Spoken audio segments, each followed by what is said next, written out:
Hey, so in this video, I want to look at some of the theological implications of a doctrine of creation, and I want to start by looking at this term from Latin, which really means in English creation out of nothing. Now, if you remember back to the videos that we've been doing, particularly on the creation narratives, you'll remember that God created the world in both Genesis chapter 1 and Genesis chapter 2 from a pre-existent matter. So there was this pre-existent material that had already existed, and then God kind of formed out of that. Remember my two favorite words, out of the tohu vabohu, out of the chaos and the formless void. And so here, let me start to get to the issue. Although the two creation narratives suggest that God created the world out of pre-existent matter, why is it, and when is it actually, that Christians said that God created the world ex nihilo, out of nothing? The book that we are reading with Alistair McGrath does a really good job of unpacking this, so please be sure that you're paying attention and special attention to that. But I just want to highlight a couple issues. In your chapter, you're really going to need to pay attention to what was the ancient Greco-Roman pagan understanding of creation. Very, very briefly here, what they really kind of believed was that God created the world out of this pre-existent matter. And in trying to answer the problem of evil, why does evil exist? They said, well, God just had bad building materials. God just had really incomplete materials by which he was going to build or going to create. And therefore, evil exists because of that very nature. Now, we're going to come back to this here. Christians, of course, are not going to agree with that. Christians do not think that God just had bad material and therefore that evil exists because of that. No, Christians locate evil in different places, primarily in freedom, okay, evolutionary freedom, and also responsibility. So they really struggle with this. Now, there was also another branch, kind of an offshoot of Christianity known as Gnosticism. And in Gnosticism, the goal was to know, to understand.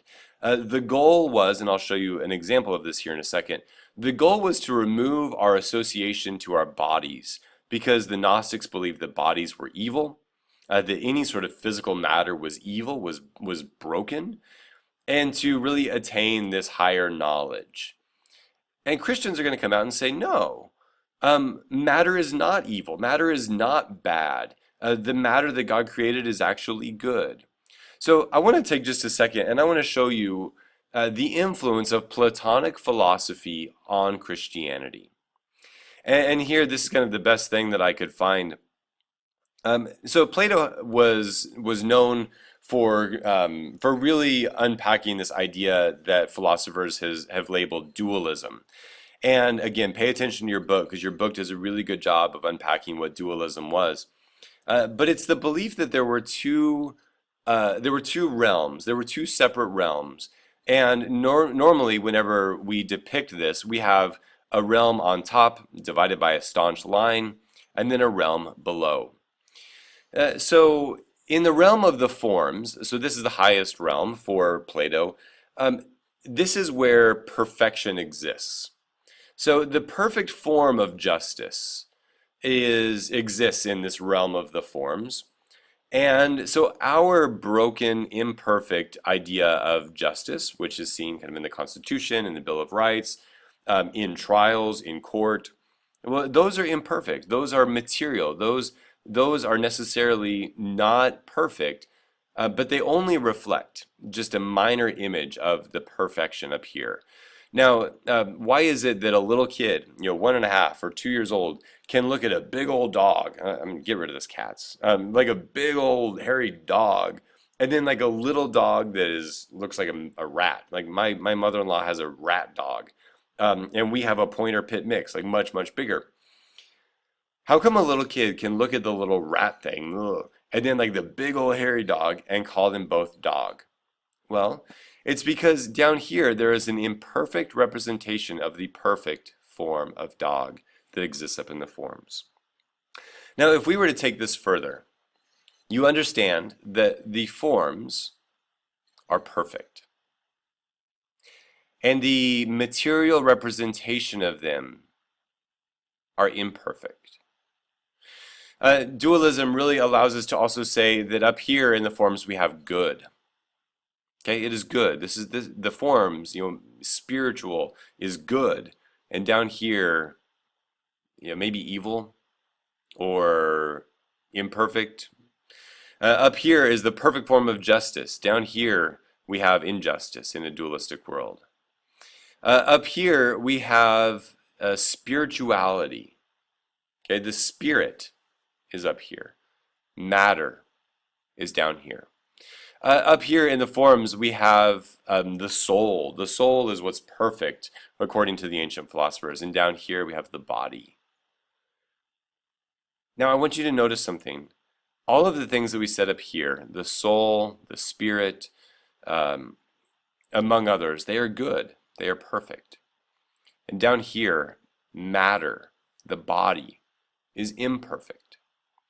So in dealing with this discussion about creation ex nihilo, I want to ask you guys a really kind of interesting question, I hope. Do Christians believe that matter is bad? Okay, do Christians believe that matter is bad? I don't have it up on the screen, but I could easily go and show you in the creation narratives that God created stuff and it was good. It was good. God created, light and darkness, and it was good. Water, land, and it was good. Water animals, land animals, they were all good. And at the very end of creation, narrative number 1, we realize that God called all of his creation very good. And so Christians rejected the Greek pagan view of creation because they sought a different way to explain evil. So they also rejected Gnosticism because Christians believed that the mind is not the only thing that is important. Bodies are actually important too. Because in Gnosticism, the only goal of life was to remove my attachment to my body and to just attain some sort of spiritual knowledge. And then number 3, they rejected dualism because Christians necessarily believed that the created order was good. And so in response to all of these things, I need you guys to get that Christians then came out and said, well, God created the world out of nothing. It's very interesting that a lot of really interesting theologians, particularly theologians that are interested in science, they point to the Big Bang as God's creation event out of nothing. And from that came so much life, so much wonder and awe of the great universe that we are still exploring. So therefore, what are some of the implications of a doctrine of creation? I want to talk about 4 and unpack these just briefly, and your book does a really good job of doing this. So number 1, there is a distinction between God and creation. God is sovereign. God is transcendent. God is wholly different. God is other than the creation that God made. God is really different. And one of the deep sins in all of Scripture is if this is kind of a barrier between humans and God, like humans really try to butt up against that, and they really try to be God. This is perhaps the sin that we see in the first creation narrative, or sorry, in Genesis chapter 3, when the human beings eat of that fruit. They want to know everything. They want to live forever. And that is a deep problem in early Jewish theology. So another thing here, one of the implications, is that God has authority over creation. Christians don't believe that the world is ours. The world is God's. We are not ours. We are also God's. And so this really helps us unpack what Christians think of when they are talking about a doctrine of creation. The world is God's. God has authority. God is sovereign. God rules over his creation. The next thing. What we've been talking about in these last videos, especially on a doctrine of creation, implies the inherent goodness of creation. Remember, Christians say that God created the world and it was good. So I can look out my window here and I can see trees and I can see animals. And it's good. The created order for Christians is good. And therefore, my duty, my responsibility as a Christian is to also care for the world. to redeem the world.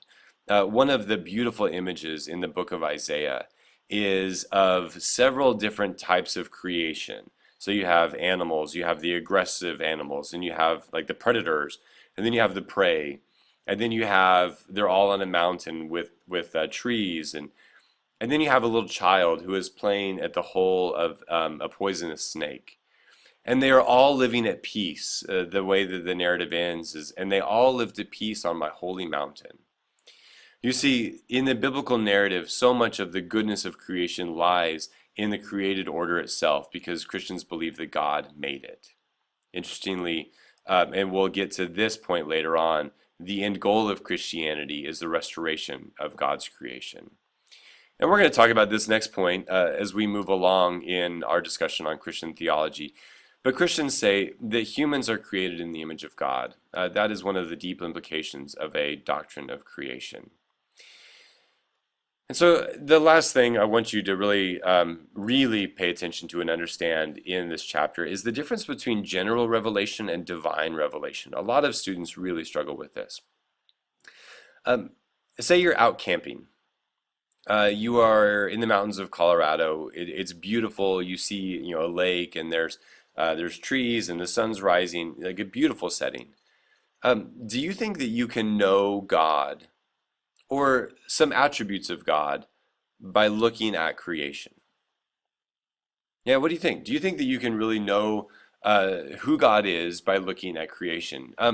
You know, Another example of this is when you're looking at a piece of art, do you think that you can know and maybe understand more about the artist by looking at their art? So if you look at Picasso, or if you look at Leonardo da Vinci, do you think that you can know maybe a little bit about them by looking at their art? Well, in the same way, Christians say that we can have some sort of general knowledge of God by looking at creation. This is known as natural theology, that I can come to interesting conclusions about God by making deductions of my experience with nature. So the question, though, is can I arrive, or can anybody arrive, at a uniquely Christian view of God by looking at creation? Think about that. Can I arrive at the idea that God is compassionate and gracious and merciful, slow to anger, and abounding in steadfast love? Can I arrive at the conclusion that the God in Christ suffers, that God is one who enters uniquely into the suffering of humanity by looking at creation? And theologians say no. We say that in order to really understand God, we need divine revelation. We need God to divinely reveal God's self. And so Christians say that God is fully revealed here in Jesus, in the Christ event. That if you want to know what the Christian God looks like, or who the Christian God is, look at Jesus. This is a God who is eternally loving. This is a God who cares for the weakest. This is a God who is nonviolent, who cares for the restoration of all people.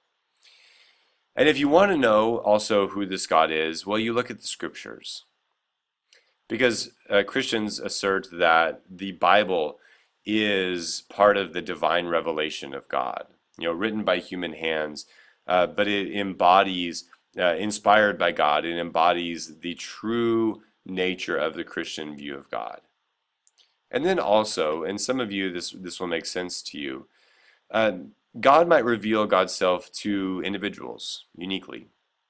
Now, let me kind of make fun, or not make fun of this, but let me tell you a funny story. I had a high school girlfriend, or sorry, a college girlfriend actually, who after dating for, I think like a month or two, we broke up. And when we broke up, she said, well, David, God told me to break up with you. She said that she had this experience of God one night, and God told her to end the relationship. Um, Man, maybe God really does, and I do think this honestly, that God really does care about our relationships and who we date and whatnot. Uh, but did God really show up to her that night and say, "Break up with David"? I don't know. But I myself probably will say that I have experienced God, that God may have revealed God's self to me. And it doesn't always have to be in these great events. It can be in the Eucharist. I believe as a Christian that God reveals God's self in the Eucharist.